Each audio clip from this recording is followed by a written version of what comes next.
So hey alright guys, তো আমি একটা নতুন পেজ ওপেন করেছিলাম যেখানে আমি কিছুদিন পেজে ভিডিও আপলোড করি, তারপর কিছু কারণের জন্য আমি পেজটা অফ করে দিই, মানে ভিডিও আপলোড করা বন্ধ করে দিই। ভিডিও আপলোড করা কেন বন্ধ করেছিলাম, আবার কী কারণের জন্য বন্ধ করেছিলাম সেটা আমি ভিডিওর মাঝখানে জানাচ্ছি। তো গাইস, পেজে আজকের থেকে আবার নতুনভাবে ভিডিও আপলোড করা শুরু করলাম। তো আজকে যাচ্ছিলাম কিছু ভিডিও শ্যুট করতে। তো আমি আর আমার একটা বন্ধু মিলে একটা সুন্দর লোকেশনে যাচ্ছিলাম, যেখানে গিয়ে আমরা কিছু বাইকের ভিডিও শ্যুট করবো। সেটা আর ভিডিওগুলো এই পেজেই আসবে, এডিটও এই পেজে আসবে, আর ব্লগও এই পেজে আসবে। তো দেখো, জায়গাটা এত সুন্দর ছিল। আমি আর আমার একটা বন্ধু মিলে তো আস্তে আস্তে বাইকে করে যাচ্ছিলাম সেই লোকেশনটা।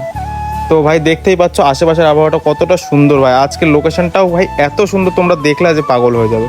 তো দেখতে দেখতে আমরা লোকেশনে চলে এসেছি, তো তোমরাও দেখে নাও। আর লোকেশনে এসে আমরা এবার কিছু ভিডিও শ্যুট করব। আর আমার ভিডিওগুলো বেশিরভাগ মূলত এই শ্যুট করে আর এই এডিটিং করে। তো দেখতেই পাচ্ছ আমরা ভিডিও শ্যুট করা শুরু হয়ে গেছে, আর ওই শ্যুট করে দিচ্ছে, আর ওই এডিটিং করবে। আর দেখো, দেখতে দেখতে আমাদের ভিডিও শ্যুট করা আস্তে আস্তে কমপ্লিট হয়ে গেল। এবার শুরু হলো বাড়ি যাওয়ার পালা। তো বেশি লেট না করে, আকাশের অবস্থাটা ভালো ছিল না, তা একটা সুন্দর জায়গার পাশ দিয়ে আস্তে আস্তে আমরা বাড়ির দিকে যাচ্ছিলাম। আকাশের মেঘটা তো দেখতেই পাচ্ছ, মনে হচ্ছিল এখনই বৃষ্টি নামবে। তো তাড়াতাড়ি করে আমরা বাড়ির দিকে চলে যাচ্ছিলাম। তো আজকের ব্লগটা এখানেই শেষ করছি।